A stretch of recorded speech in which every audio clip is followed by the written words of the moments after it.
It's a pleasure to welcome all of you to our historic Fort McIntosh campus. This is not an unusual setting for some of you who often visit us here at our logistics center, and we're very proud to welcome all of you back.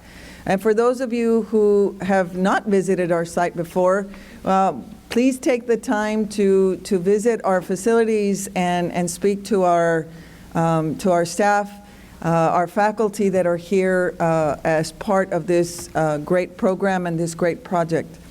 I do want to take a moment to welcome some of our esteemed guests, the mayor of the city of Laredo, Dr. Treviño, who you'll hear from shortly. The Consul of Mexico, Consul Juan Carlos Mendoza.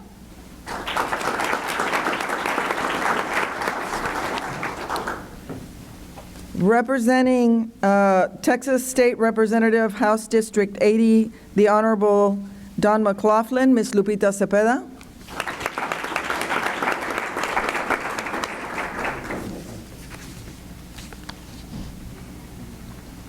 Our Bridge System Director, Ms. Elsa Hinojosa.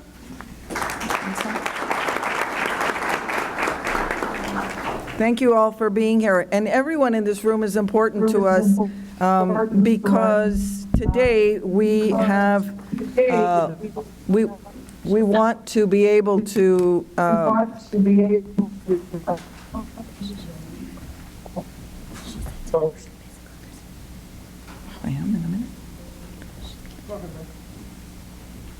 we're going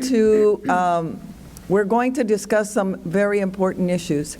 I do want to give full credit and recognize a dear friend to all of us and to Laredo, and most especially to the issues facing our border. None of this today would have been possible without our esteemed Congressman, Dr. Henry Cuellar. And so,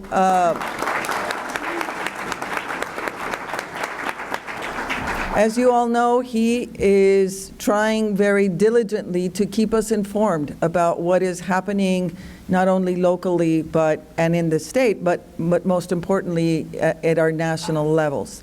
And so we're very honored and very blessed to have you here today, Congressman. Thank you for putting this together. We also want to take a moment to welcome all of our friends and guests that are online that couldn't be here physically, that are interested and concerned over what is going on. To the press, we ask for your patience. Everyone will get to you either at the end or in due time.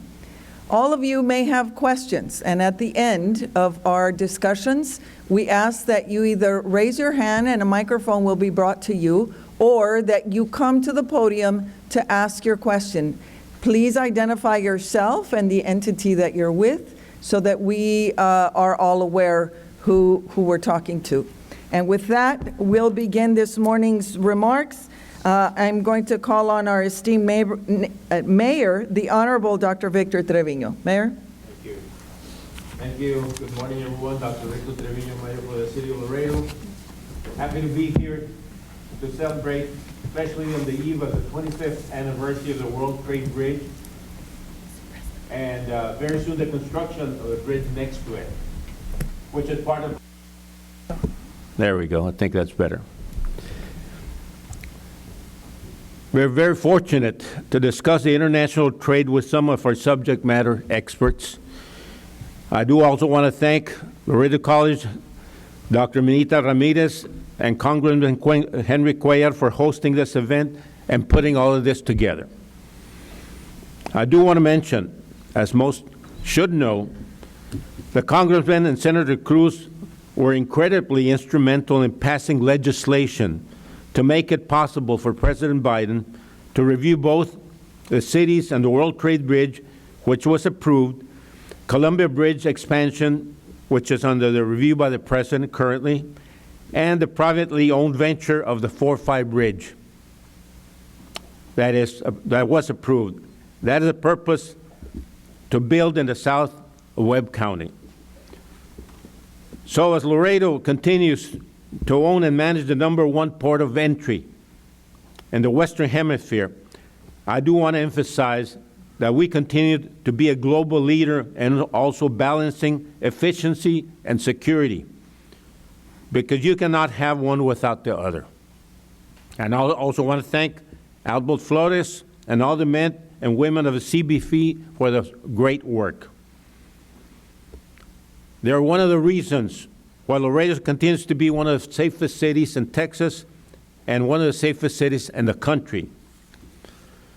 But just as important, to point out that our prosperity is also intertwined with our sister city of Nuevo Laredo, and making sure that we genuinely support them.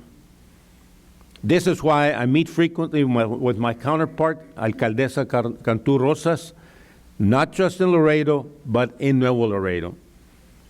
This mutual respect and courtesy is also extended to Consul Erica Zelke, Consul Juan Carlos Mendoza, and both administrations in Tamaulipas and Nuevo León. I also want to thank the great work of our industry partners, which are on this panel, like COMSE, Eduardo Garza, LMCA, Alpha, Custom Brokers Association, the Chamber, and all the industry experts. But as we know, international trade, like no other areas, is reinforced by personal relationships. Before I go, I want to share to you that my personal observation is the belief that the previous administration was not so inclined to approve the expansion of the World Trade Bridge because of pressure from environmentalists, which is not a reality factor to our expansion, but more so in other bridge projects. So we had to show the President the importance of the bridge in our community, and more importantly, what it meant to our influence in our region. Because in one of the many conversations with the President, I mentioned that if the United States does not offer opportunity to trade, the cartels will. This is a reality that we know because we live and work here at the border. This is a continued message that the city has and was also shared with the White House in a recent visit in March. So I do want to thank everyone here today, and hopefully we can continue thinking big and working binationally to achieve continued prosperity for our communities. Thank you very much.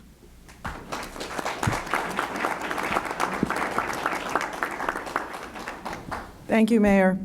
I do want to take a moment also to introduce representing the National Customs Brokers and Freight Forwarders Associations of America, Mr. Kiko Zuniga.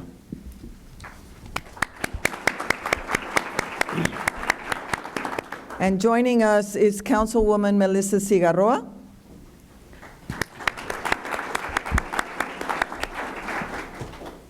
And with that,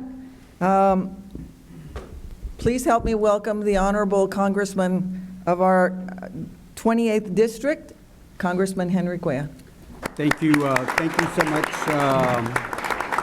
Thank you, Manita. Thank you, Mayor, City Council, and of course all the private sector that we have present here today and online also. I want to thank all of y'all, the expertise that you bring, and especially our panel. I do want to say this, when we take questions, I like to have 2 questions from the right away. Council, if you don't mind, you'll be the first one to ask a question. If I don't mean to, I'm giving you advance notice so you can think about, it doesn't have to be a question, but a comment will be good. We certainly want to hear your expertise. And then Mr. Covarrubias from TAMIU also. TAMIU plays a very important role, something that we established when I was in the legislature, the international trade and other work that y'all have been doing there. So certainly you'll be number 2, and then anybody else after that, including the online folks. But first, let me thank our host, Minita, Dr. Ortiz, and of course all the other folks that work here. I want to thank you so much. TAMIU on the Logistics Center, and of course the work that they do training logistic companies is so important. So I certainly want to say thank you so much for the leadership that y'all have been provided for many years. Years ago, I think we put, I think you still get that earmark. Yes, sir. Earmark in the state legislature, Lupita. It's the longest earmark that I've ever had since the 90s. Money comes to the import-export, Ms. Ortiz, as you know, has been coming in for many years because it's a big believer keeping Laredo number one. I have to say, my daughter, Catherine, thank you for helping us, help set this up. So I want to thank Catherine, whose office is just right here, and for having the students. Can we have the students who are the future private sector? Can you all stand up? Y'all stand up, and I want to thank the students and the professor. They're a little shy on that, so thank you for being here. I think we have them in the overflow also, so there's more students on the overflow room. They didn't have space here, but certainly we want to thank the students, Mr. Solis and all the Claudia and the other professors that we have present here. So I certainly want to thank Elsie and the students and the administrators. Also Albert Flores and of course the CBP here. I want to thank them. They do an excellent job. And certainly we've been working with them, including on issues like CDPAC and making sure that we have the understanding of why CDPAC is so important. And that is one thing that I worked with CBP and the local brokers to make sure that CDPAC is working the way it's supposed to be working also. I do want to say, as you know, there's a little thing called Doge, or as some of my southern friends call it, Doggy, D-O-G-E, but they are doing cuts. And I know I talked to somebody about their sister Social Security, where now they can't talk to people because they're doing thousands of cuts from Social Security, from the VA, and we'll talk about that at a different time. But the reason I bring out cuts, because it will have an impact on Homeland. As you know, they sent out notices to Homeland. They excluded law enforcement, whether it's in green or in blue. But the support staff, which is something that I have put in monies as a member of the appropriations on Homeland, they're sending them out to the support staff. And as you know, support staff is very important because in the old days, if you recall, they were sending the men and women in blue and green over to the processing centers. And if they take away the support staff, guess who's going to be behind a computer? Guess who might be doing a lot of the support staff or clerical work? It's going to be law enforcement. So I say this so the private sector can emphasize to CBP that it is a bad idea to cut support staff from the blue OFO and from the green, because you will then have law enforcement doing that work and being behind the office instead of being moving traffic along at the bridges. So I want to say that because I need your help to amplify that message. The other thing I want to touch upon what the mayor said, and I want to thank the mayor for his leadership and Melissa and City Council. As you know, Senator Cruz and I changed the law. The other administration was taking too long, and so we decided to make some changes, and those changes will be good for the border, but it will be especially good for Webb County. On the expediting the permits, and again, I emphasize it does not take the environmental away. It just does it at the same time instead of waiting, do one and then do the other. It still does the environmental, but at the same time. World Trade Bridge has been accepted, as you know, approved by the State Department and by the President. 4-5, that'll be a long time in the future. We don't have infrastructure, but that is something that will be available for that 4-5. And I know I've done extensions on bridges permits. I don't know if that if it will be ready by the time the permit says it has a timetable. Green Couriers was approved by the State Department. As you know, it's over there in Colombia. and has been sent off to the White House. The Columbia Bridge, I talked to the State Department on Friday. They still have it, but I think their deadline is on the 19th. That might be on a weekend, but hopefully by this Friday, they will send a positive a note up to the president, and then the president has 60 days to look at the Columbia Bridge.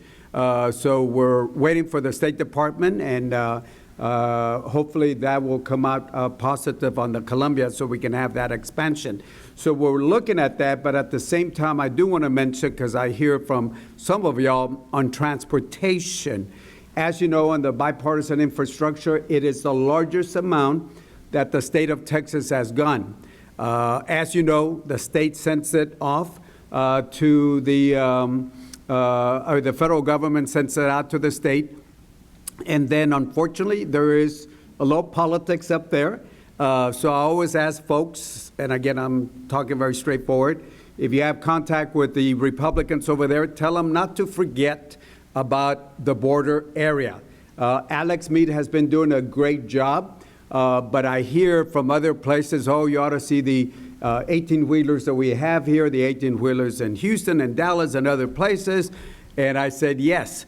And those 18-wheelers don't pass through Laredo and jump 150 miles to your city. They have to come through Laredo. So again, you know, keep pushing to make sure that folks up there in Austin do the right thing and send the money, especially to the border area. Nevertheless, we got the largest infusion of federal dollars for the Laredo sector. I think it was a total of about 1.9. Most of those, as you know, 80% of federal dollars, 20% from the state dollars. And I've taken some tours along Loop 20, and that Loop 20 is going to change completely. The Spaghetti Bowl that started back in the 90s when I was a state legislature is coming along pretty well. So we're putting monies into the infrastructure, including the Mines Road, where we're looking at the possibility where you have the Mines Road, and if you can't expand because of spaces, to do a over the Mines Road to make sure that we keep traffic moving. I got to see the Char, Ruthergerd. They're moving along that pretty well. The Vallecios also should be coming along soon. I think the Ruthergerd is going to come along quicker. I went up there. We got to see it. So we're seeing the infrastructure, the release value from transportation. So before I get to tariffs, I just want to say transportation dollars have been sent. I think, in my opinion, if the federal dollars are coming in, especially for the ones that vote yes. Some people vote no, but then they are the first ones out there in Austin asking for the dollars. I ask your friends up there, if you have any of the folks in the leadership majority there, Republicans, to not forget the border, all along the border. Alex Mead has been doing a great job, but we need to do more on that. So bridge permitting has been good for Webb County. Transportation has been good for us. In appropriations, we added the monies to make sure that we have staffing for both Border Patrol and, of course, for OFO. But I do worry about this doggy cuts that they're doing for Homeland because of the cuts that they want to do for support staff. So I need your voice to be amplified in that particular area. Now, let me move on a little bit into why we're here. I know we have some handouts, and please give them out to the students, everybody else, but the students first. Tariffs, as you know, there are ways that, and I have a timetable up there, but every day or every hour it changes. So this is the last minute, a timetable so you can see what's happening. And of course, it does change very frequently, as you know, in D.C. Tariffs, non-barrier tariffs are ways that countries protect their industry. I understand what President Trump is trying to do. President Trump is trying to bring manufacturing back. In the 1950s, about 35% of all the jobs we had were in manufacturing. Now, it's less than 10% jobs in the U.S. Things have changed a little bit for various reasons. And so those barriers are there to try to bring those companies back, or the jobs back. So I understand what the president's trying to do. Bring companies back, don't be so reliant on other countries. And during COVID, we saw how reliant we were on China. So many things that were coming in from China. Supply chain were disrupted all across the world when everything literally just went down and then started again. So I understand what the president's trying to do. But in my opinion, I think tariffs can be used. They've been used by both Democrats and Republicans. In fact, Biden kept some of the tariffs that Trump one had done, but they ought to be selective. And if you want to help a particular area, you can go into a selected area. When you go across the board, it becomes a blunt instrument instead of a more precision type of effort that we have. In my opinion, I think if you want to bring companies back or if you want to do more, is you have to have a national industrial policy where you provide incentives and maybe some disincentives, but you got to have that. The last time we tried to do that for an area was the CHIPS program that we set up, where we actually helped to try to bring some of those companies back and having investments in chips. And we saw millions of dollars going to Austin and other places for those companies. So you got to have a national industrial policy and not just say, I'm going to use tariffs as a way. And again, it's not only the tariffs, but I think if the U.S., and we don't know which of those 75 countries have reached out, but if you think about it, 75 countries in 90 days, now less than 90 days, you got to do a lot of negotiations, and especially if you're cutting staff, I don't know how you're going to be able to negotiate to do that. I know some people say, well, 90 days is good. I agree, it's good. For companies, 90 days is not enough. If you're going to be planning out, it's going to be up and down. Do we have a tariff? Do we not have a tariff? Which tariff do we have? And think about customs, Albert Flores and all those folks, and they have to see how they're going to be, administrating those tariffs themselves. Again, the intent is the foreign companies, or should I say, the foreign nations are going to pay that. But a tariff is a tax, and if we continue with this will be the largest tax increase that we will have in over 60 days. It is a tax. And if you look at the Yale laboratory studies, and I'm sure that maybe Danielle, y'all have done that, this average on the American public will be a tax of $3,800. It affects the poorer people. It affects the middle class. It is a tax. Call it any way that you want to. It's not China that pays for it. It's not Mexico that pays for it. It is the American consumer at the end of the day that will pay this tax. Now, do I believe in negotiations? Absolutely, I believe in negotiations. And maybe, as you know, tariffs have gone down in some areas.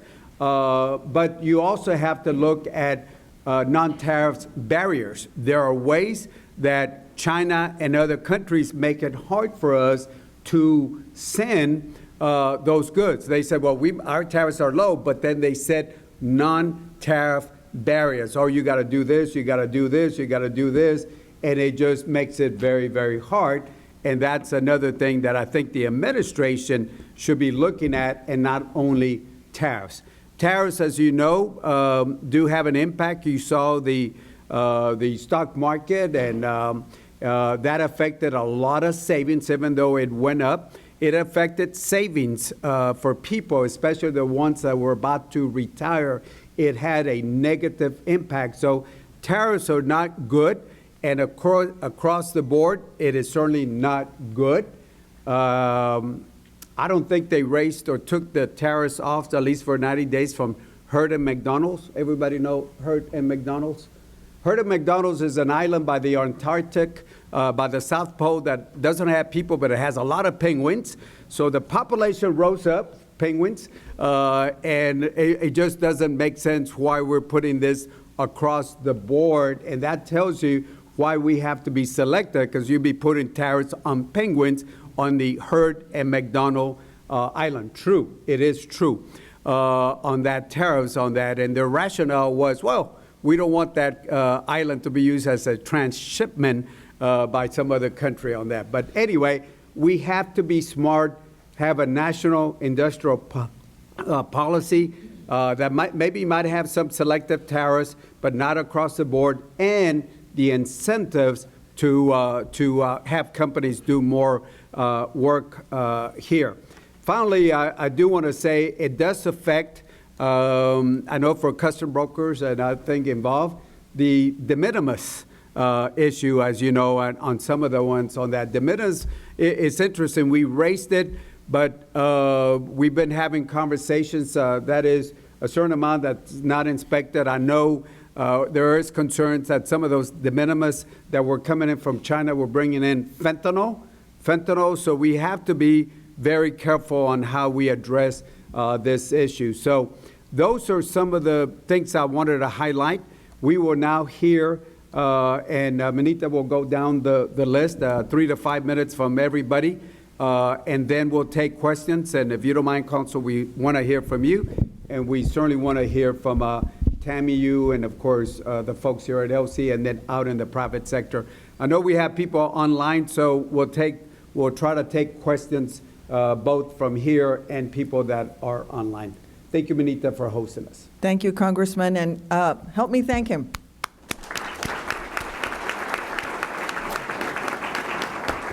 We certainly have a distinguished panel of guests, and so I'm gonna start with Mr. Juan Jose Garcia from the Association of Logistics and Forwarders Agents. They also are housed here on our campus, and we welcome Mr. Garcia to our panel. Sir? Good morning, everyone, and thank you for having us here. We've all been affected by all the tariffs that have been imposed. Sorry. Can you tell everybody, just explain the group that you're with, because we're trying to cover transportation, logistics, Betsy. Absolutely. I am from Alpha. It's the Association of Logistics and Forwarding Agents. We handle, or we group all the logistics and forwarding warehouses here in Laredo that receive all the shipments coming from and to Mexico.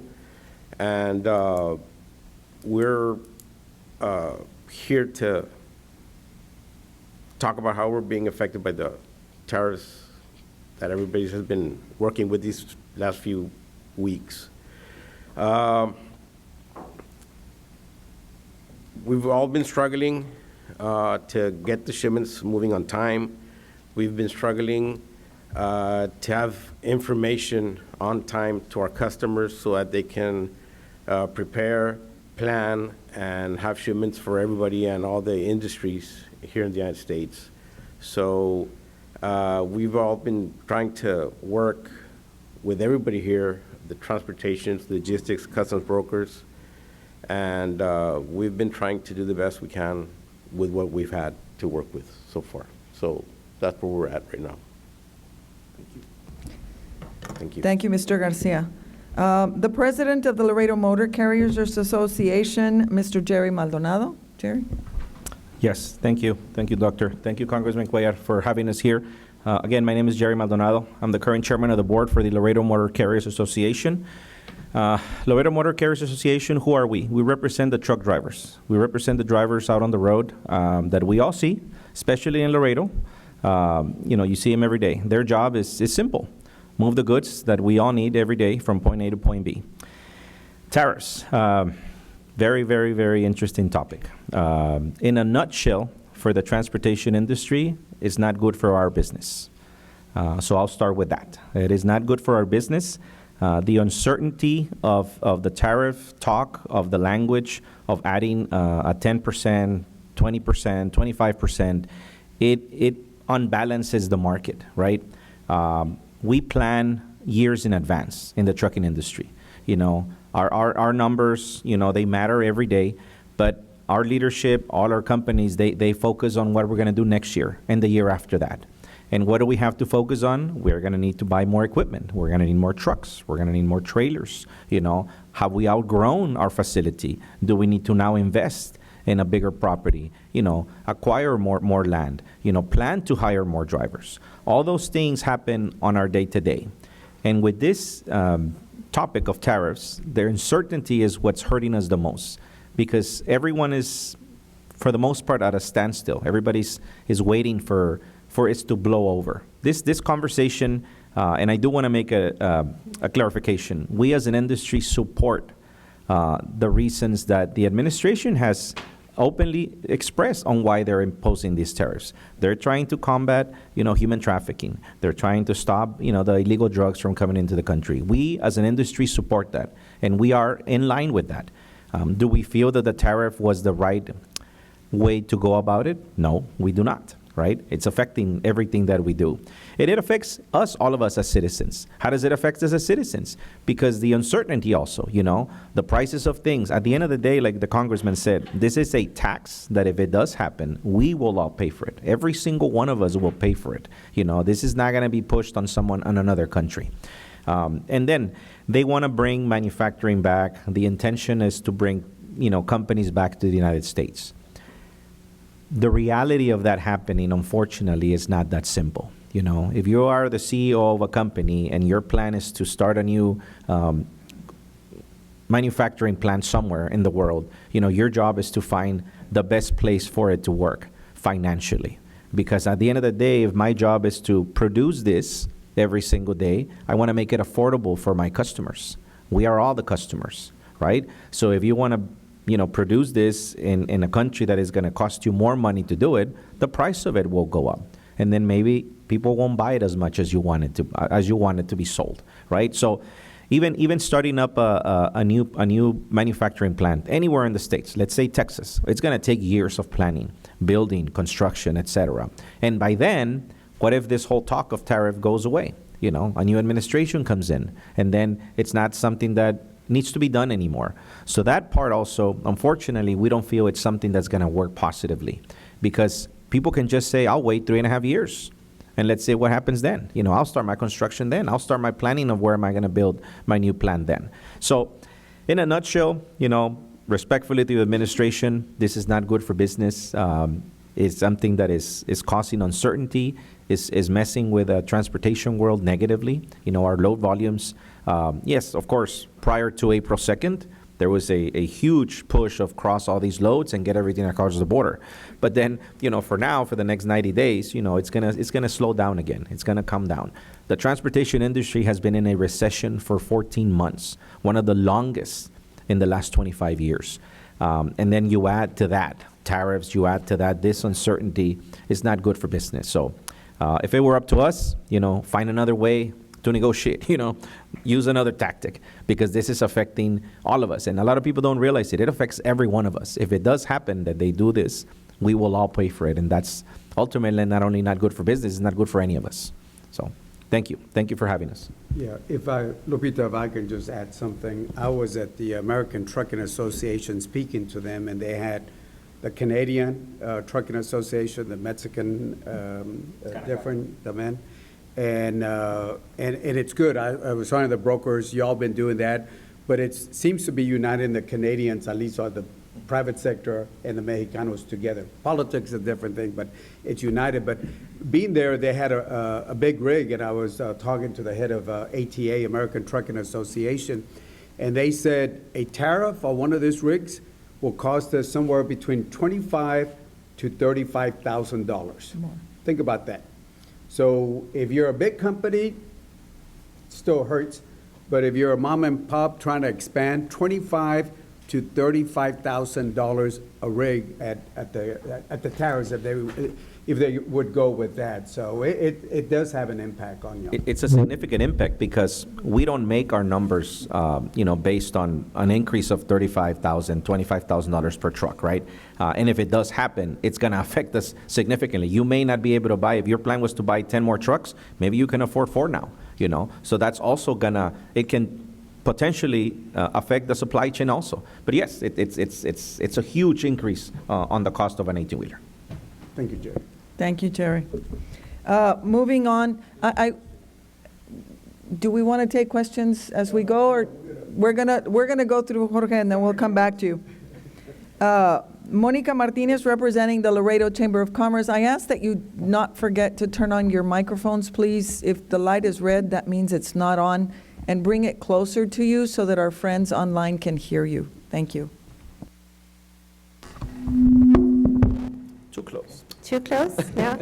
I'm just trying to follow instructions. Okay, we got it. We got it. Can everyone hear me? My name is Monica Martinez. I am the Executive Director for the Laredo Chamber of Commerce. I don't mean to be repetitive in some of my statements. However, it's more of a reinforcement of what my friends and colleagues are also mentioning. As the Congressman mentioned, the U.S. Chamber came out with numbers earlier this week mentioning that it would be an almost $4,000 impact per household, simply because it's going to be passed on to us. So imagine that your household income would lessen by about $4,000. Another thing to mention is the impact on our small businesses. I think we think of the larger companies who perhaps have the capital to be able to deal with these changes, and for the small business that may not be possible. Even a small change in the supply chain could hurt a small business and have them close in those 90 days in which they're trying to still figure it out. You know, about 56% of the goods that America consumes are imported. And one of the strong partnerships that we have with TAMIU and the reports that Dr. Covarrubias has done for us, in 2024, there was an even amount of northbound and southbound traffic coming through our port. So it's a true movement of goods back and forth. It's not just going one way.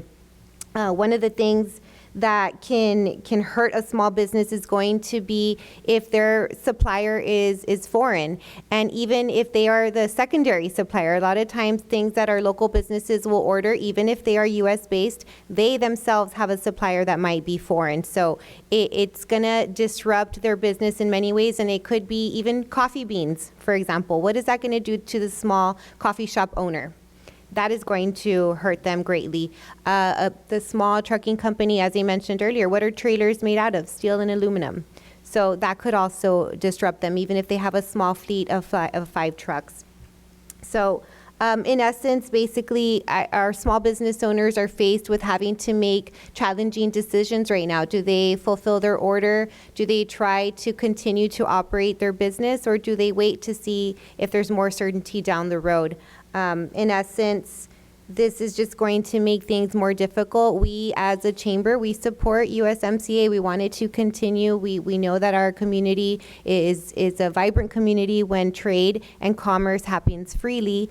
We want to see our local businesses prosper, and that's only going to be possible if we're able to voice our concerns. Someone's going to have to pay for that up front. I know JD will probably speak on this in a minute, but who's going to take the financial impact up front? It's probably going to be the brokers. And if I'm not mistaken, we have about 150 of them locally. About 200. So how many of those are going to still be able to operate?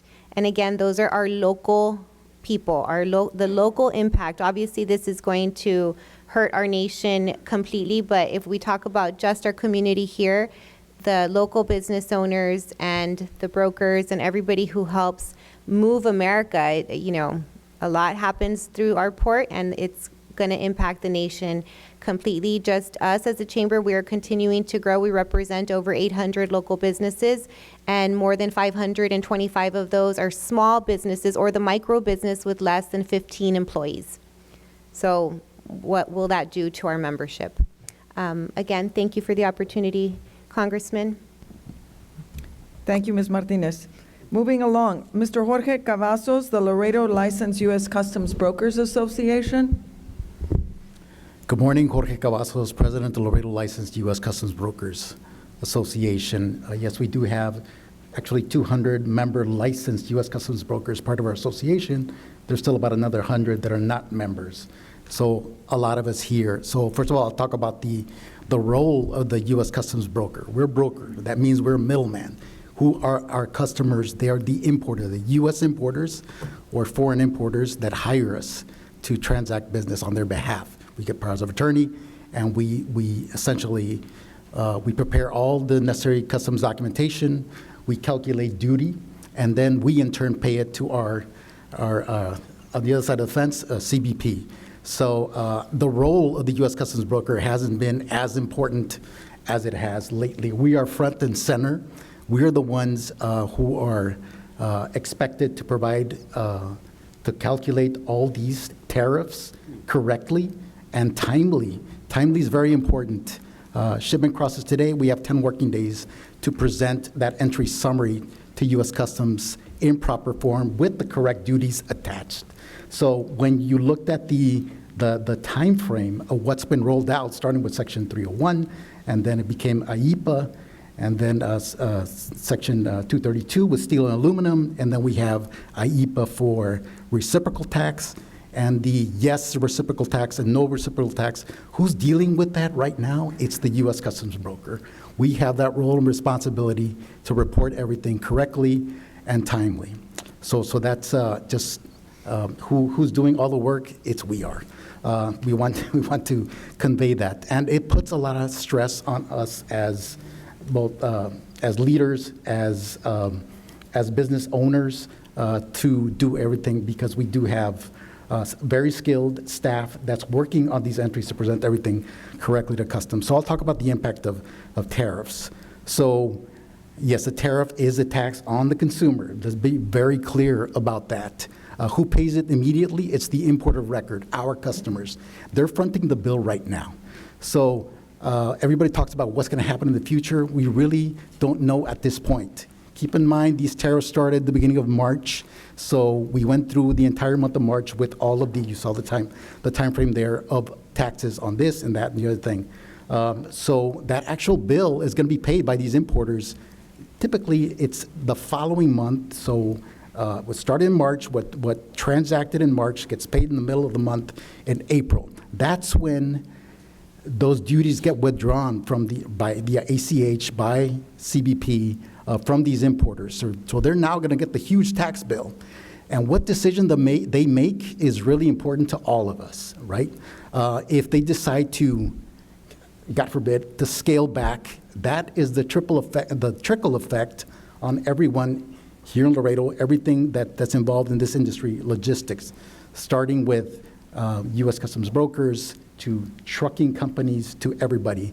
If the decision is we can't afford to bring these goods anymore, whether it's vehicles, auto parts, or perishables, whatever the commodity is, that's the decision that we're not ready to undertake, because we've really had, it's been good times in terms of business for the trade community. It really has.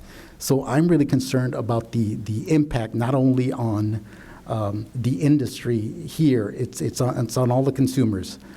So very important. So big importers are having to make those decisions whether or not they're going to absorb. We made the point, Congressman Cuellar made the point that if they can afford to absorb some of that cost, or on the contrary, they're going to pass it on to the consumer, which is more likely what's going to happen.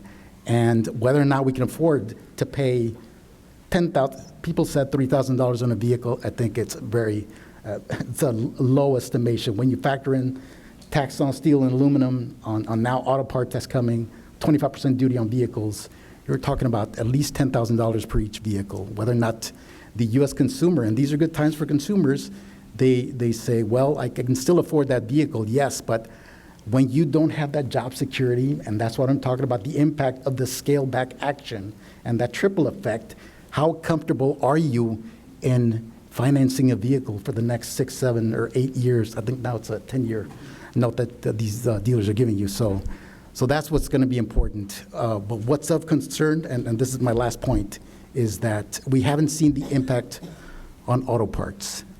Let's be very clear. A lot of trucks that cross every day through this border and through the southern border is the automotive industry sector. So May 3rd, we're going to see the impact on auto parts. 25% on every single auto part that's imported particularly with Mexico, there's no exception to USMCA goods. And that's what's really concerning. Hopefully, this is a negotiation. Hopefully, Mexico and Canada can all get together and say, let's not impact the auto parts. Because the investment was made back on the first Trump administration that we had a deal. We had USMCA. Now, for that to be ignored or put aside is very, it's not fair. Why? Because particularly the OEMs, the automotive assembly companies, they made investments. They made very intelligent investments in terms of where am I going to source my auto part, where am I going to build my powertrain, my engines and transmissions, where am I going to assemble ultimately that vehicle. These concessions were made, these deals were made back then. So the OEMs are invested, and so hopefully we can do away with the tax on auto parts, and that's going to be, in my opinion, the most devastating effect on our industry here in Laredo. Anyway, that's all I had. Thank you, Jorge. If I just Yes, sir. add, sorry. I sat down with Toyota. As you know, they get goods that come through here, and they were very concerned about what you were talking about, the auto parts itself. And, you know, people say, buy an American car. Name me one American car that has 100% American parts. There's none. An American car is not an American car in many ways because of the parts that come in. So you're right about that aspect. I do want to say, I know my staff is putting this out. I know there's part of it there. It's not enough.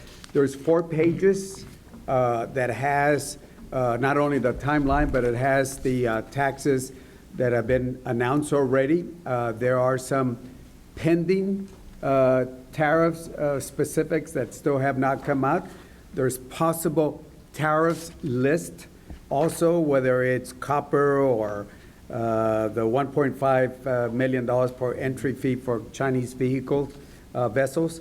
There are issues, you know, other ones that are coming in, possible, you know, lumber and all that. There's a lot of that are under investigation to take a look at. So this is, again, the latest that we had as of this morning, but of course things might have changed in the last hour or so.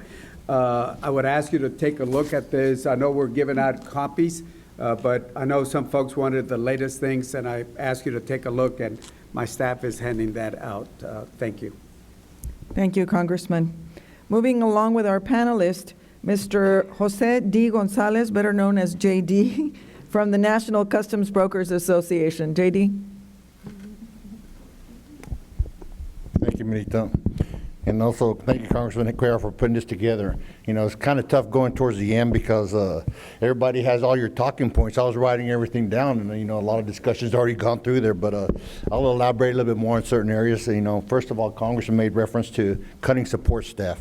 That's one of the challenges that we're going through right now in the brokerage industry.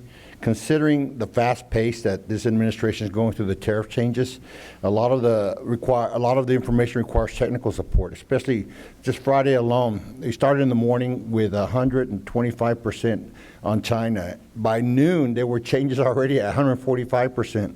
And all the automotive, the automation industry is trying to catch up. What the brokerage industry is doing is a challenge because we do 2-step to avoid any kind of buildup at the border. One of them being that we do cargo release, which is we do the process so we can get things across. And then we follow up with entry summary, which is like the pedimento on the Mexican side, where we get through and follow with requirements. And because automation is not caught up, it usually takes up to 2 or 3 days. Like Jorge mentioned earlier, we have a 10-day window to try to get the funds. So we're Customs is relying on this automation process, and it's taking a couple of days away. So a lot of times, I mean, in like a couple of automotive industries, they're talking $200 million a month. With that being said, just trying to make sure we qualify this to make sure that we get this certified, to try to get them the bills so they can get anticipation to prepare to pay these bills for Customs. So that's a challenge in itself, especially in our industry. And like what I mentioned earlier as well, one of the things that custom brokers are always in the background. We were like not mentioned at all. There was always a trucking industry. They were always, hey, everything goes from point A to point B, but everything was done in the middle, which is the brokerage industry. We're on the forefront now. We were in Phoenix last week with our National Custom Broker Association dealing with the commissioner, and he was out there having discussions saying, we rely on the brokers now. They're going out there and going out to the importer saying, hey, rely on your brokers.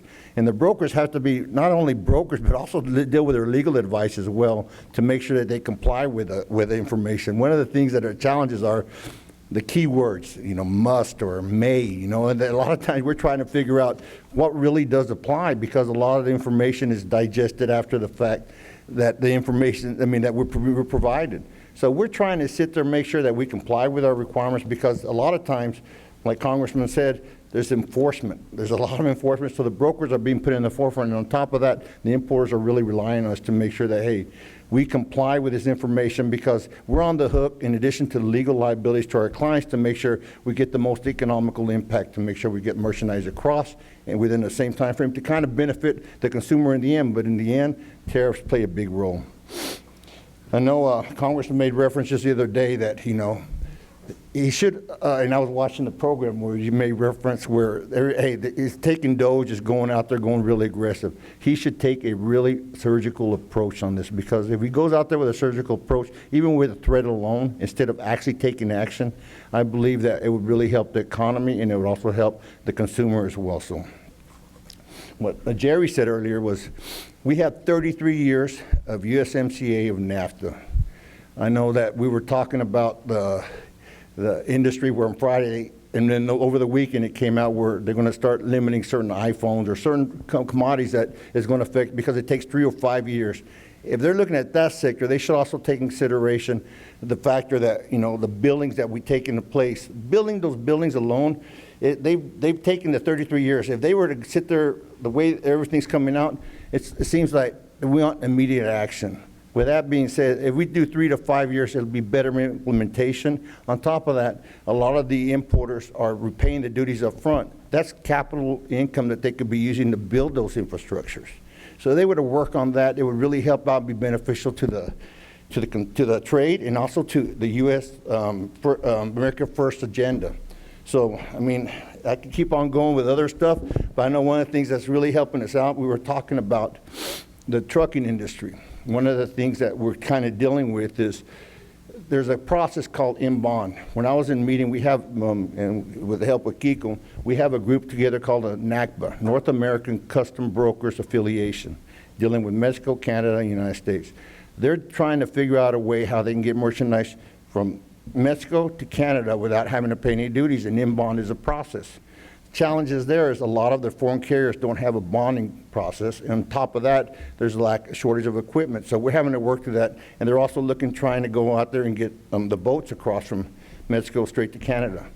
So, it's going to affect Laredo. It is going to affect Laredo a lot, and the fact that we're starting to see some minimization in some of the cargo flow.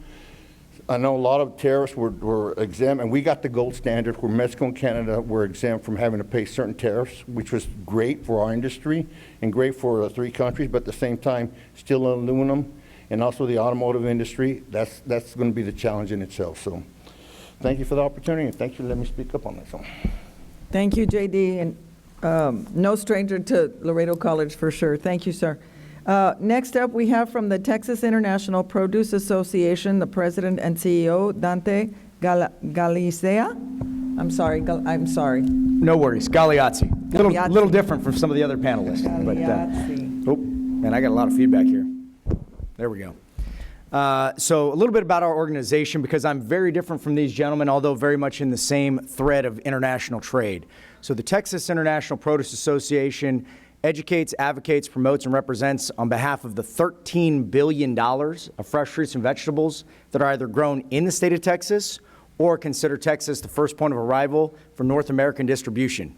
That's a long, fancy way of saying if it's grown in Texas or Texas is the first place it comes into the U.S., we're going to work on it. So fruits and vegetables were impacted throughout this and continue to be impacted. Let me say something, though, and I don't know if it's been incredibly clear because it wasn't even clear last week when I was speaking with members from my own industry. Fruits and vegetables imported from Mexico during that 3-day period in March did pay tariffs, right? And there is nothing on the books now, nothing from administration or our government that says that they're going to get that money back for those 3 days. So folks had to pay the tariffs, right? And fresh produce is not like consumer electronics or even car parts. When an avocado is ready to go, it's ready to go. How many of you have bought strawberries on a Monday, left them in the back of the fridge, and then went to find them on a Saturday? They didn't look so much like strawberries as they did a science experiment, right? Listen, when fruits and vegetables are ready, they have to cross. So we don't have the luxury of waiting around to see what happens. Yes, the tariff situation has been very fluid, but we have had to move. We have had to go forward. We have had to work through whether or not these tariffs come in. The fresh produce has had to cross.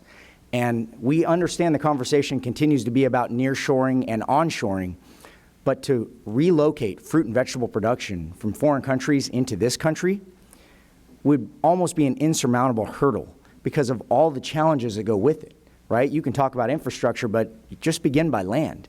Agricultural land isn't just being handed out. Every acre of ag land we lose in this country is lost forever, right? So we would have to find a different way to produce those fruits and vegetables. But I digress. I'm going to go back to just what tariffs have immediately done to our industry and what the threat continues to do. And that really is, it's going to impact food prices.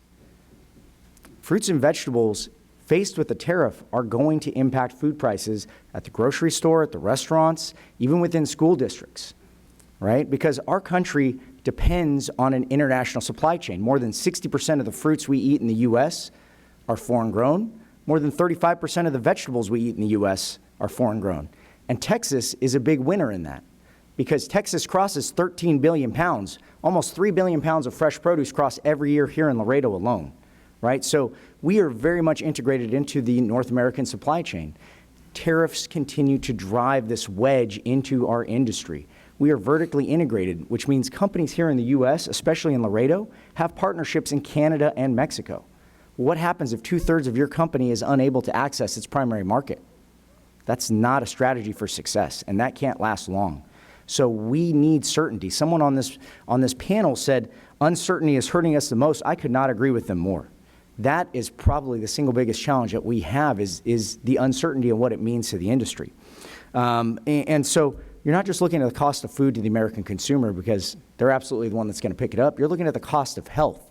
Fruits and vegetables is the original health, right? It's what drives our communities to be healthier as a society throughout the U.S. And if you have to pay more for your fruits and vegetables, I can tell you right now, we saw in 2024, as soon as inflation came around and fruits and vegetables went up in cost just a little bit, American consumers moved away from fruits and vegetables.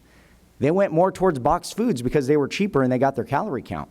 If we continue to drive that cost up, you're just moving Americans further and further away from their healthier foods, right? And so now, though, this tariff situation has further devolved where you have issues with Canada.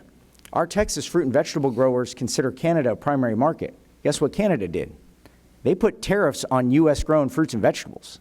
I bet a lot of you in this room probably didn't know that, but Texas watermelons and Texas grapefruit are now going to have to pay a 25% tariff to go into Canada. That's going to keep them out of that marketplace. That means they're going to have to instead sell those products here in the U.S., which means you're going to have an increased supply. Ultimately, it's going to lower that individual per unit return, and that means our Texas growers are going to make less money as a result of these tariffs. So yeah, there's going to be some winners, but our Texas growers are going to be one of the challenged guys to make this tariff situation a winner. I've heard a couple different comments. Congressman, you're right. Tariffs are a blunt instrument. Used correctly, yes, I see there is a ton of value, but in this particular scenario, it kind of feels like tariffs are performing surgery with a shotgun instead of a scalpel. We are impacting a lot of unintended subsets of our industry because of this process. And finally, you have a big issue now. USMCA is going to be renegotiated at the conclusion of this year. You better believe that folks are going to carry into those negotiations, both from the U.S. side and our Canadian and Mexican side, the perception of the tariffs and the impacts, and that's going to drive conversations and those outcomes. And that is very, very troublesome going back to uncertainty. Fruits and vegetables need to have certainty because it takes a long time to grow these things. Right? Let's talk about an avocado tree or a grapefruit tree or limes. You put that tree in the ground, it's 3 to 5 years before it's commercially viable, right? So that means for 3 to 5 years, you are losing money before that crop actually begins to produce enough volume. If we were to implement tariffs in such a way that those commodities can no longer access the U.S. market and we're not growing them in the U.S., that means our U.S. consumers are going to be half a decade without some of these commodities, or they're going to pay an ultra-high premium for these fruits and vegetables for the next 5 years. Is that really what we want to do? I don't think so. And so I think there has got to be strategies at play that have got to come and look at these scenarios and say, you know, food needs to be one of these things that we handle very, very differently because everybody has got to eat. Poor, rich alike. We need food to sustain ourselves, and fruits and vegetables are our health. So we are very concerned about this situation. We continue to watch and monitor it. And I can absolutely tell you that our industry is very, very concerned about what the future of this conversation ends and how it's going to impact our trade, not just here in the U.S., but in all 3 countries.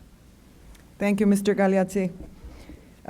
Moving along, we're going to start with the Ambassador Juan Carlos Mendoza. Pues sí. But he is an ambassador.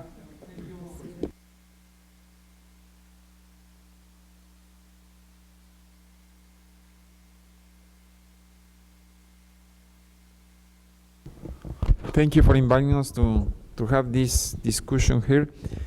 This is a place, this is a temple of knowledge, and it's important to have these discussions at these centers. I just want to say a few things. The first thing is Mexico is not the enemy of the United States. Sometimes the American audience perceive Mexico as the enemy. There are a lot of lies regarding the trade between Mexico and United States. The first lie is that that the United States is subsidizing Mexico with more than $300,000 billion. That is not $1 million. That's not true, because one part of the international trade means that Mexico is buying as partner of North America. Mexico has been buying products from China, from Taiwan, from Singapore. These small chips that are included in the cars, in the intelligent phones, refrigerators. Even if the United States will be able to relocate all the plants, the automobile plants to United States, they need to buy that products, but not from Mexico, from the countries from Asia. So part of the superávit that Mexico makes in the trade with the United States is used to pay the parts of this kind of parts that we need to import from other countries. So when we are looking what happened during the last few decades, we can see a big change in the security and in the economy of Mexico. And that change was possible thanks to the free trade. We are living in a capitalist economy, in a capitalist system, and that system exists and has been important for all the countries because there are a balance. There is a legal frame in the international relations. When you are not respecting that legal frame, you are putting in risk that international balance. We are not dealing among enterprises. There are countries. It's different. So every tariff, as Henry and many of you said, is an invisible tax. It's an invisible tax. I don't know if the full tariff, but I can assure you that a part of that tariff is going to pay at the end of the day by the consumer. So you are applying that tariff to the domestic consumers in the United States. That is, my opinion, is that not good for the United States. And the last thing is that Mexico, the Mexican people thrive because of the free trade with the United States. If you can have, if you will be able to come back 4 decades ago and to see what was happening in Mexico, it was very different that the Mexico that we have now. There was a lot of Mexicans migrating to the United States. During 3 days and a half, we have about 15 or 16 million Mexicans who migrate from Mexico to the United States. Between 2010, 30 years after NAFTA, and 2019, the balance of the migration of Mexico and United States was not only zero. There were some years in that migration was below zero. Below zero. That means that the migration will be continued. It doesn't matter what you do. But it means that there were more Mexicans who returned to the United States or decided to stay in Mexico than the Mexicans, new Mexicans, who decided to cross the border going into the United States. So that was a result of the free trade agreement. So if you punish the Mexican economy, you can destroy the country. And if you destroy the Mexican economy, if you want to stop the migration, where do you think that Mexicans are going to move? To the United States, of course. So I think my recommendation is that we need to look forward instead of trying to rebuild the past. No big power is able to live as a big power if you base your economy in the manufacturing industry. The secret of wealth nowadays is not the manufacturing industry, it's the service industry, when there are the profit, the big business intelligence, the artificial intelligence, when an iPhone, when what is the name of the tablet, when the tablet is produced in China, 70% of the profits come to the United States. So who cares when is that tablet produced? The big profiles come to the United States in order to pay different things. So it's the international division of work. And I'm pretty sure that it's going to be a disaster, not only for the domestic economy of the United States, for all the countries, because now we have an international system that is in risk for all these tariffs. Later, sooner or later, the tariffs are going to affect the consumers of all the countries. And when you are going to make contribution to the disaster in poor countries, be careful, because during the next years, what we are going to see is a growing in the movement of people from these poor countries to the industrialized countries. So you are affecting the balance of international relations.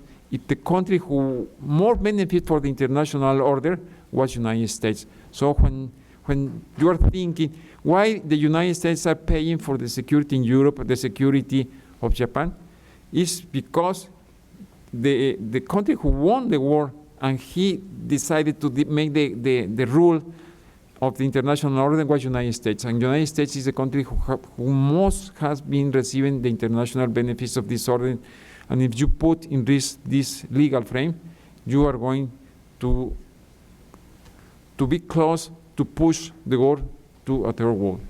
It's very complex. And the last thing, I would like to know if are enough workers, enough labor in the United States ready to take the position in the event that these automobile plants could be transferred and relocated in the United States. I'm sure that you don't have the number of lawyers of laborers that are required for this mission. Thank you. Thank you, Ambassador. If I can just Yes, add sir. before we go to Daniel. First of all, Consul, thank you so much. We appreciate the relationship that we have with Mexico. You made some very good points. One point is keep in mind that the current trade agreement, NAFTA 2.0, was negotiated under Trump 1. I mean, so it's his own agreement that he made with Alamo. So this is the agreement that got worked out. Keep in mind also that if you have an import that comes from China, from Europe, it will have about 4% American parts. When you have an import that comes from Canada, it will have 24% American parts. But when you have an import from Mexico, it will have 40% American parts. So when you put that tariff there, you're actually taxing your own, because that shows you how integrated we are with Mexico. You know, you talked about this global framework. It's important because if we play it right, this will make Mexico, the U.S., and Canada a very strong regional powerhouse, economic powerhouse, if we don't attack our friends, which are Mexico and Canada also. Tied into what you said about ag, Dante, you're right. There are so many things that come in from Mexico. You go to the store, you go to H-E-B or wherever you go, you will see that a lot of that are Mexicans. So imagine what would happen if you would take that away. A couple years ago, when there was an issue with avocados coming in from Mexico, I was talking to the head people at HEB, and at that time you had migrant issues also. And I said, a lot of people think that the migrant issue is the border crisis. I said, no, a border crisis will be when avocados cannot come in from Mexico into the HEB. Now, that would be a border crisis itself because of the connection that we have with Mexico. And what's interesting, we saw this under the first administration, and I'm sure we're going to see it again.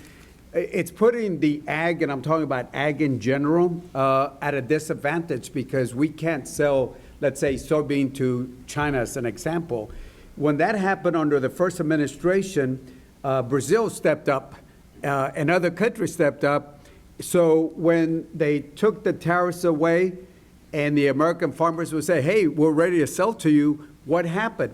They had signed long-term contracts, Jerry, like you mentioned, long-term contracts. So we lost those long-term contracts because they're based on a long period of time. I see that if we continue with this, it's going to it's going to hurt the farmers and the ranchers and other places that are going to lose these contracts. And when they try to get back, it's not going to happen.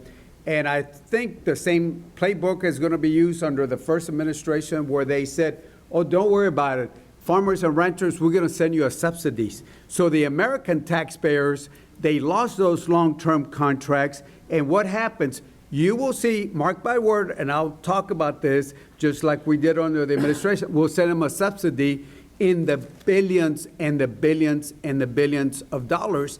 And I think the farmers and ranchers, yeah, they'll take the subsidies, but I think they prefer the long-term contracts and the stable market to do this. So, you're right. We ought to treat our friends like friends and our enemies on that.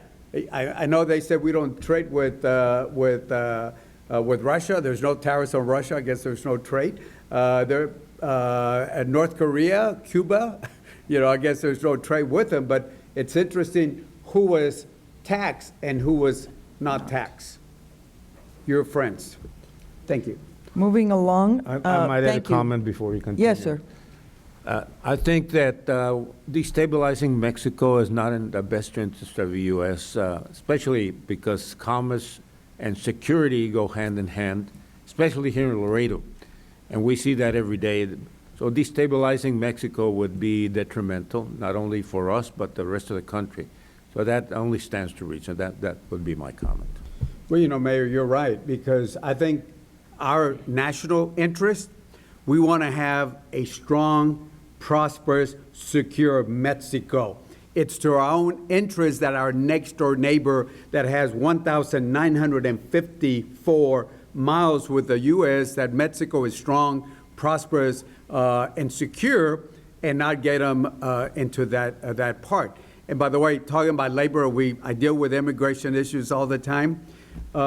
Anybody seen that video, A Day Without a Mexican? Mm-hmm. If you haven't seen that, I wish I could send that to every member of Congress so they can see A Day Without a Mexican. That's the name of the video, but it's any other migrant because who's going to do the work? In ag, there are ag producers in my district that offer $15, $16 an hour, and they can't find them because Americans, I'll give the jobs to the Americans. I always say give the jobs to the Americans, but if they don't want to take that job, somebody has to do that.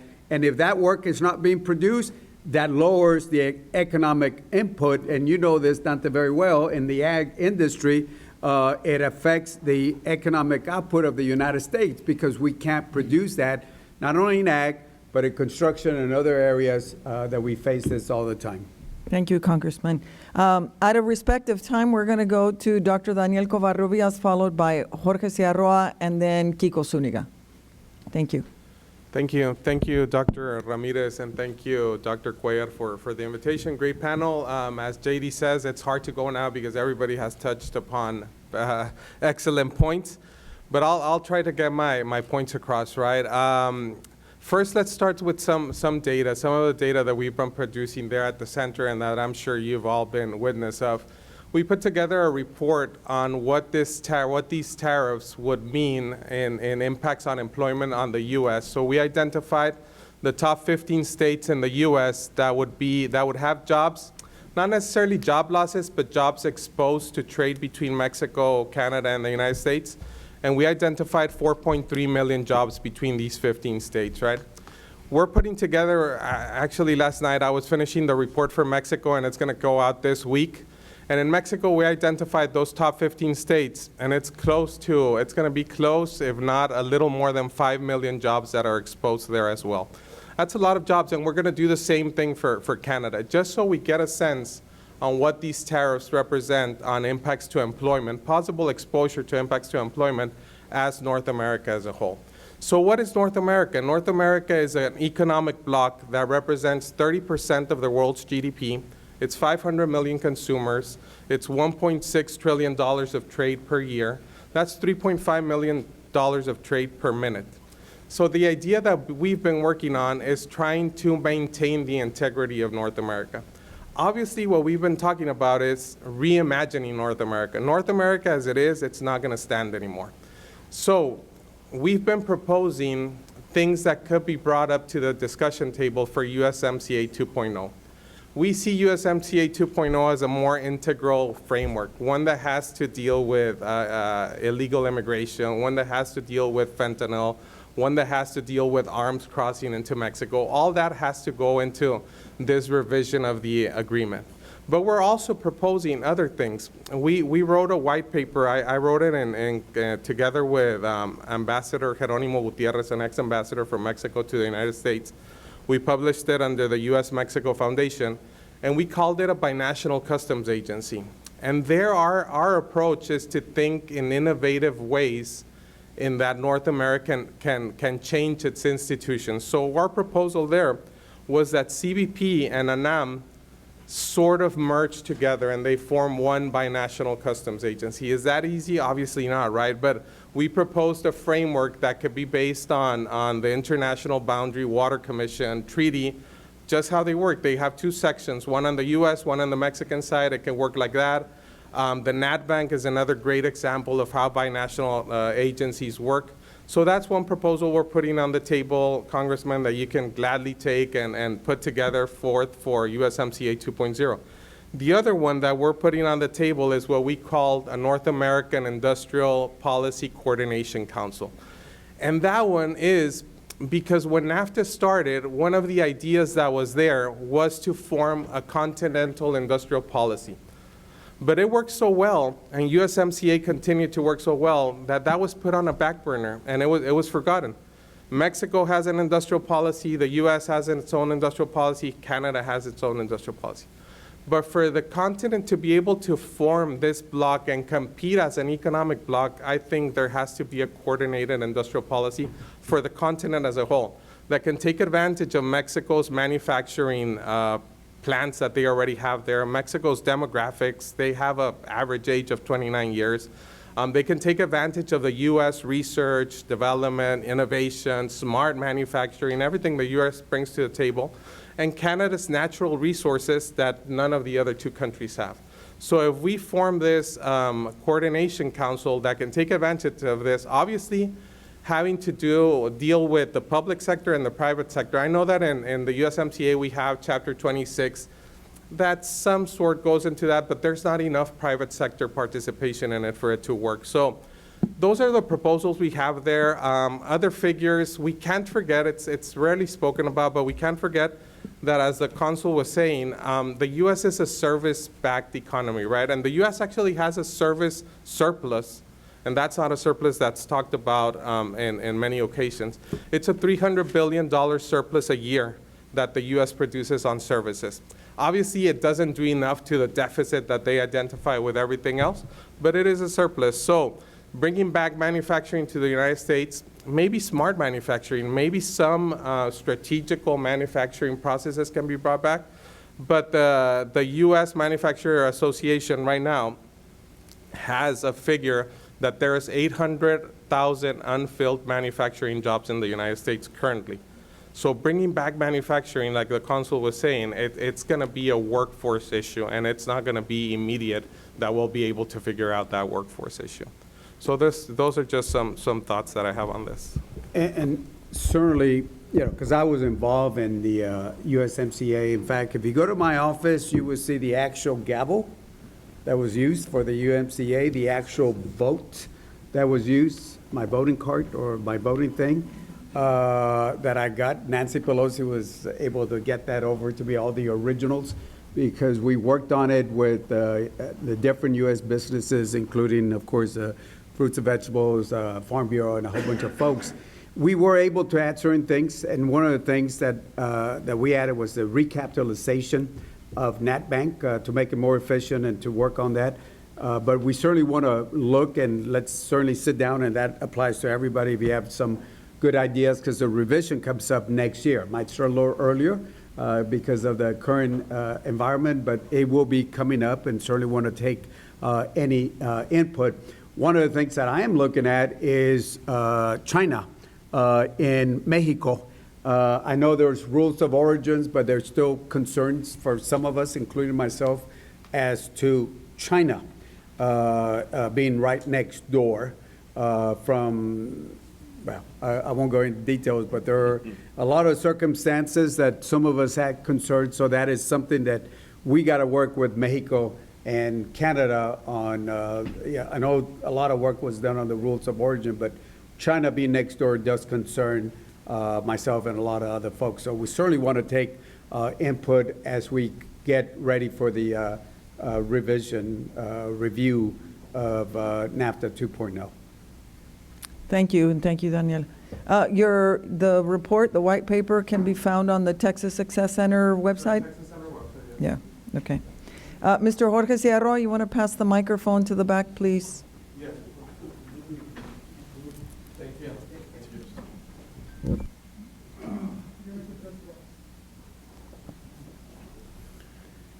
I don't know where to start. Well, first of all, thank you all for being here, because, in Laredo, we need a lot more, or we need to find clarity and see what the path really is. As a customs broker in Laredo, Texas, of 37 years, we were definitely at the epicenter of the biggest earthquake that I have ever felt in my 37 years of business. I mean, I have watched in the past many American institutions begin to shake, begin to crumble, and begin to fall. But I never thought that it was really going to affect me until I saw those 3 days of those 25% duties. And then what ensued was just complete uncertainty, not knowing if my business was going to be working anymore. I mean, I knew that if I had 25% duties, that my business was going to shut down, and maybe I was going to go into the medical field. But what I couldn't understand more than anything is that our ground is shaking, our bridges are all being burned with all the other countries, our stock market has lost $10 trillion, and yet I look around and I don't see people complaining. And so then I start wondering, well, what's the problem here? Why doesn't the lower portion of the American population, or the middle class or less, why aren't they complaining? And right now, Dante pointed it out to me. I didn't know what the answer to that question was, but then I figured it out. Dante, you did a good job. When the price of eggs skyrocketed, the whole country went in an earthquake. I mean, things started to rattle, and you can hear people talking about the price of eggs, So now Dante is talking about what's going to happen when the end consumer has to pay 25% more for their fruits and vegetables. They're going to start squawking more than those chickens did. But anyhow, we have 25% tariffs on steel. We have 25% tariffs on aluminum. And so, you know, I talked to my friends who sell steel here in Laredo. Well, what's going on?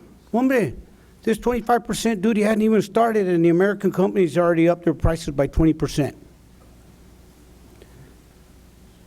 So anyhow, we're just, you know, I can't, you know, let you all know how uncertain the futures are. But then we start talking about non-tariff trade barriers. And this was my question. Problem is that Dante sidetracked me. I had an epiphany when I heard you talk. Jerry, he knows about freight. So every day I go to my office and I'm trying to think, you know, what's going on here? And I try to keep my ear close to the ground, and I hear some things, and I don't really know if they're true or not. But I'm beginning to hear that a lot of these Mexican truck drivers that have that, what is it, a B1, Jerry? Yeah, B1. That they are starting to get heavily scrutinized, and some of them have even lost their visas. And that was my question to you. Is that true or is that not true? It is true, but a point of clarification. There is a model that is not only used with Mexican citizens, it's also with Canadian citizens, B1 visa, where a Mexican national or Canadian national can drive into the United States, bring a load, deliver the load, and then get another load and go back to their country of origin. There are some rules and guidelines within there.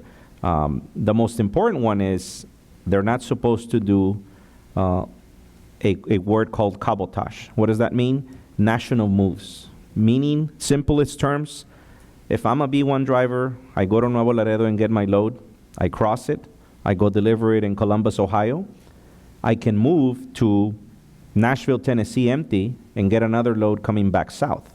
I cannot load from Columbus, Ohio, and deliver into Nashville, Tennessee first, and then come back south. That is illegal. And that has been the rule forever. Ms. McCorkle, correct me if I'm wrong. That has been the rule forever. It has been a standing rule. The problem we were having in the industry was, like many other rules, there was never any enforcement.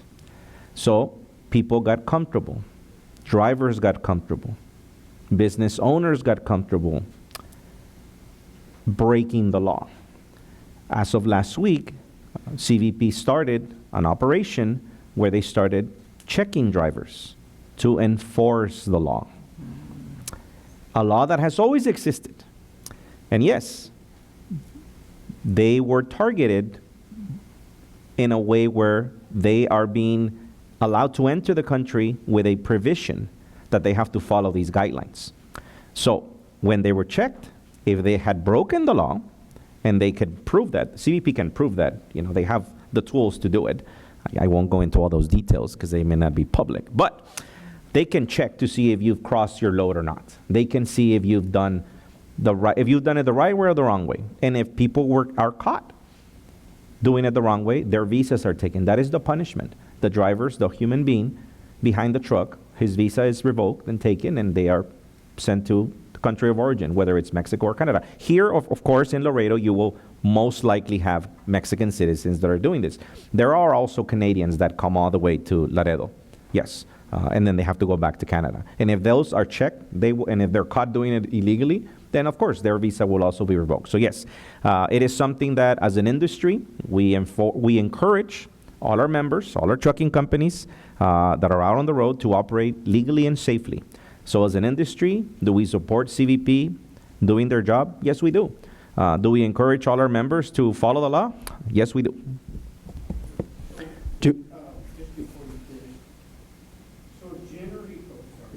So generally speaking, which rule is it that they're breaking? I mean, I kind of understand that they can't deadhead coming back.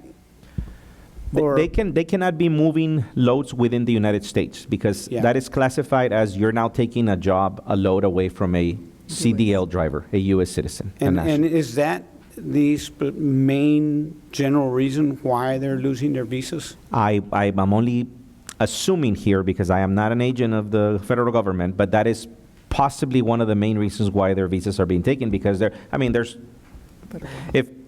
can you speak to this, Ms. Or is that, do you mind?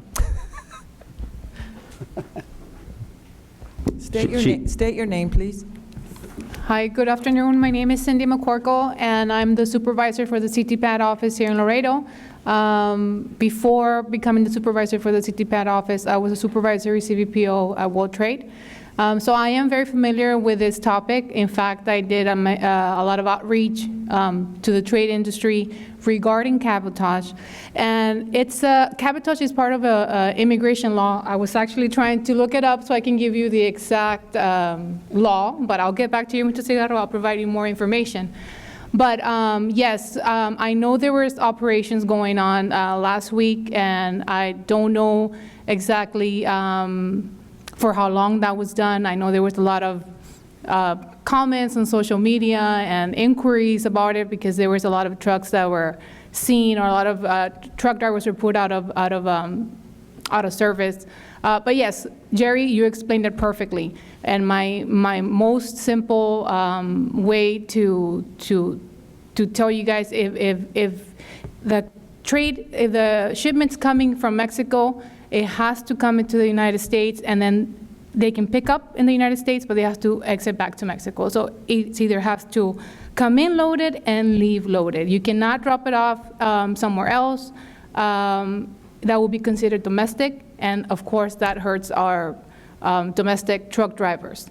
I can get you more information. We have PowerPoints, and I'm sure my colleagues in CVP can also, if requested, give another outreach event on that and explain to you on that. Dr. Ramirez, do we have a chance that I can further elaborate on the first part of Mr. Jorge's question about why the American public has not responded more to tariffs, or are we on time crunch? Sure, if you can keep it to about a minute and a half. Minute and a half, here we go. So, the reason that I believe you do not hear more Americans speaking on the impact of tariffs or their concerns is because they simply don't understand the impact yet. They haven't felt it. I'll give you the example of fruits and vegetables. Bananas are the #1 item in U.S. lunches. You know how many bananas we grow here in the U.S.? Settle. So that means they're all going to come from Latin American countries, which now have a 10% tariff. The American consumer is not going to feel that 10% today, tomorrow, or by the end of this week. Why? The supply chain takes a few weeks for the bananas at the current prices to get out of the marketplace and the new, more expensive bananas to hit those shelves.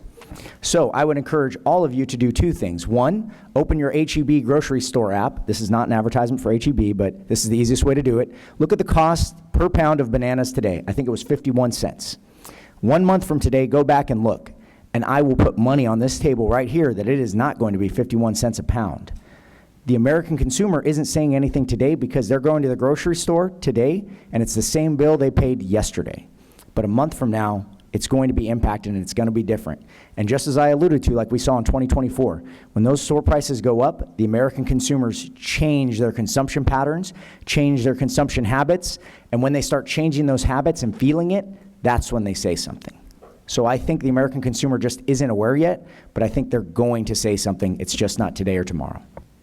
Thank you, Yeah, Dante. if I can follow that, because as a congressman, I get a lot of input from people. And you're right, there is a supply chain lag. Same thing with cars. If you go talk to, Sames or whoever you want to go talk to, they have an inventory. But once that inventory is gone, then you're going to see different things. And it takes a little bit of time, not only in the tariffs aspect, but on the cuts also to services. We're starting to feel now, we're going to hear from veterans when you cut 7,000 veterans from the service, when you start cutting people from the Social Security and say, we're not going to send email, but you're going to use Twitter, get on your Twitter account. How many older folks are going to be on the Twitter account? Mm-hmm. So, what we're saying is, without due respect, and I was talking to an agency, and they were telling me how 4 young folks part of the Doge, came into this agency in sandals and shorts and T-shirts. 25, maybe the older was 28 years old. And they're telling this people who have been around this and this and this are folks that just don't understand the impact. So we're going to start seeing the impact just like we saw on eggs. On eggs, what happened was they cut the avian flu inspectors, which is so important to look at the avian flu. The reason we lost, and I think the numbers have changed now, but the last numbers, we saw a loss of 166 million hens that were killed, basically, and therefore prices went up. So now what they're doing is they're moving money around from food banks, school lunches, so they can now rehire some of these cuts that they did for the avian flu inspectors itself. And the other thing they're doing is they're importing eggs from Mexico and I think India or Turkey. So they're importing so they can have more eggs so the prices go down, and I think some of the prices have gone down. Importing eggs, well, we could have done this here in the U.S. So again, it all goes back to what I call checks and balances. Article 1 of the Constitution says it's Congress that appropriates. They don't say how much we're going to cut from CBP. It's not the administration, it's Congress. Congress under Article 1 talks about appropriations, talks about duties, which are the tariffs, and talks about taxes also. But if you don't have the checks and balances, and I'm talking about if the House, the Senate, and the White House is controlled by one party, there's no checks and balances on it. Right now, really the only checks and balances that we have is really the courts, the court system itself there. But it's important, and I think once they start seeing the prices go up or start losing a lot of services, people are going to rise and they're going to say, we need checks and balances in the system. Without checks and balances, then things like this are moving forward at a very rapid impact on that. Thank you, Congressman. Yeah, my neighbor has 6 chickens now. Not a lie. Kiko Zuniga, thank you. Thank you very much. First off, thank you very much, Congressman Cuellar, Mayor Trevino, Minita, for hosting this, as well as the rest of the panel. Extremely important discussion. I want to talk a little bit, we've talked so much about tariffs, and tariffs, the uncertainty that was brought up by one of the panelists is probably the biggest threat that we have to our economy today. Most industries don't like uncertainty. They want to have certainty. As an investor, you want to have certainty before you put money down on the table. So the tariffs has created a massive amount of uncertainty in our economy, whether it be the consumer at home or the businessman that's thinking of building a plant to build product. So tariffs is important. But I think, again, J.D. Gonzalez mentioned the U.S., the NACBA agreement, the North American Customs Brokers Alliance. Our concern is how are we treating our neighbors and the stability. It goes beyond tariffs. It goes down to stability of a region. I think we have the strongest economic region in the world globally when we talk about Canada, the United States, and Mexico. And yet we're treating our neighbors as if they never were a part of an alliance with us. They've fought in wars with us. They've lost countless sons to war, sons and daughters. And yet we slap them with a tariff because we're taking, instead of this surgical approach, Congressman, that you mentioned, they're taking this shotgun approach. We're just going to hit everybody, which seems unfair. I travel a lot globally. I've been in Canada quite often. It's just terrible how they feel and respect us now. They don't. They don't want to have anything to do with us anymore. For a neighbor to feel like that about the United States is kind of unsettling. In Mexico, one time I was asked, well, why isn't Mexico reacting like Canada? Well, frankly, we've never treated Mexico very well, and so they're probably saying, well, this is nothing new, but it's now becoming a problem. So they've probably been slower to react. We need to worry about our security, our global security, our national security. I don't want an unstable neighbor. I don't want Mexico or Canada to be unstable. I want their economies to thrive, because that's security for me and my children and the rest of my friends in this world is in the United States. So I hear the president talk about equality, and we want to be fair, and we want to treat them the way they treat us, and so on and so forth. I go back to how I was raised in my own family. There's 4 of us, 2 sisters and a brother. Some of us did really well in our lives, and our parents probably didn't give us as much as they gave the people that didn't do so well in our lives. The United States is probably the strongest parent of globalization that there is.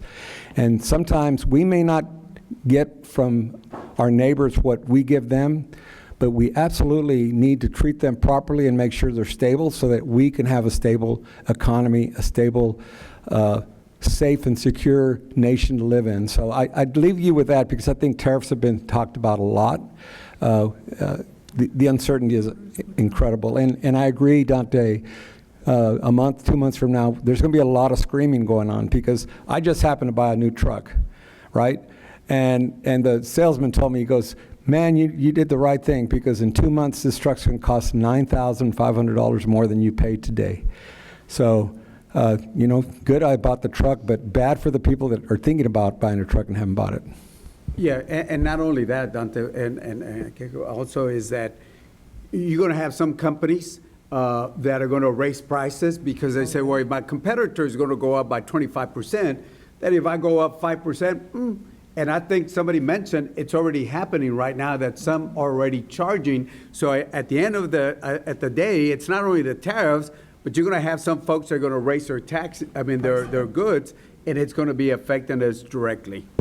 One last comment, Congressman, and that is just to thank you for all the work that you've done for this county, this city. You have been an advocate. I've seen you on the Hill for many, many years, and you've always put us first and in front of many other projects, and we just want to thank you for everything that you've done for this community.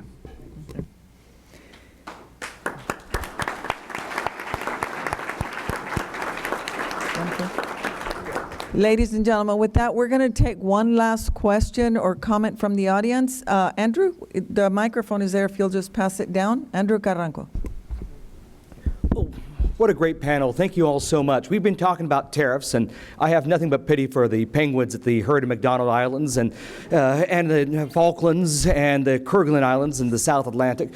But really, we're a U.S.-Mexico-Canada city here. So the question is really a geopolitical question as opposed to a directed tariff question. On Liberation Day, I was sitting in a hotel room in Fort Worth, and there was a group of us with very large auto manufacturers and attorneys. And as we were sitting there, we were waiting on our phones trying to find what the actual written word was going to be. And Trump was going off on NAFTA and how bad NAFTA was. And we started reading what was actually going to be published, and we realized something. Nothing changed. He was going off on NAFTA. He was saying how bad it was, but then he went after the penguins and everyone else. This is really a question for Congressman Cuellar. Trump has treated Mexico and Canada very differently than the rest of the world, and even between them and the USMCA, he's treated them individually quite different. Is the fact that he's omitted them from a lot of the actual big tariff questions that are going around the world a sign that we have an opportunity to grow North America, or is this just an opportunity to hold back and say, I'm going to shoot at them later? Well, hopefully it's not go after them later. I do have to say that the way you address the president is very important. The Mexican president, I think, has done it in a very smart way on it. She just doesn't react. She'll say, we'll sit down, we'll talk. Like the latest thing was on the water issue, which, again, Mexico needs to do its share on the water. But she took the right approach on it. So I think, we go back to it that the NAFTA 2.0 was negotiated by his team. Robert Lighthizer and we sat down, we talked a lot with some of the Trump people on what I call Trump point one, the first administration. So I'm hoping that it doesn't get to that part.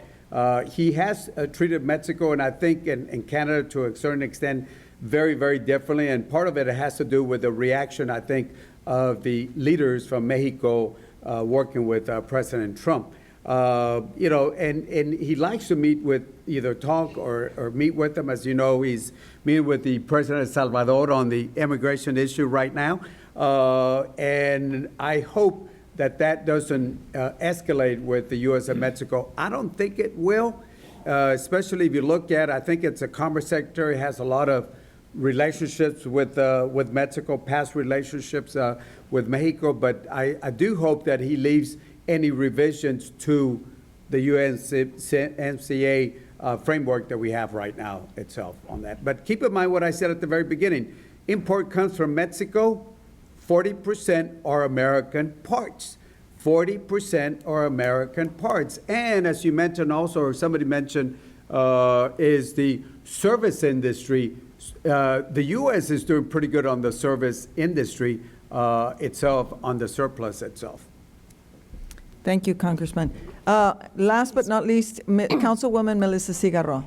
Yes, good afternoon now, Congressman Cuellar and our distinguished panel. Thank you so much for being here and sharing this information with all of us.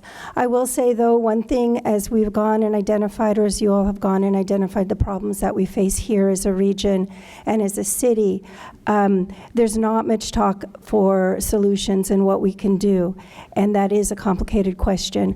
But I do think what we've described, or what I've heard you describe, is a political problem. It does not seem to be an economic problem. It does not seem to be a lack of coming together and finding policies that would work to make our region stronger.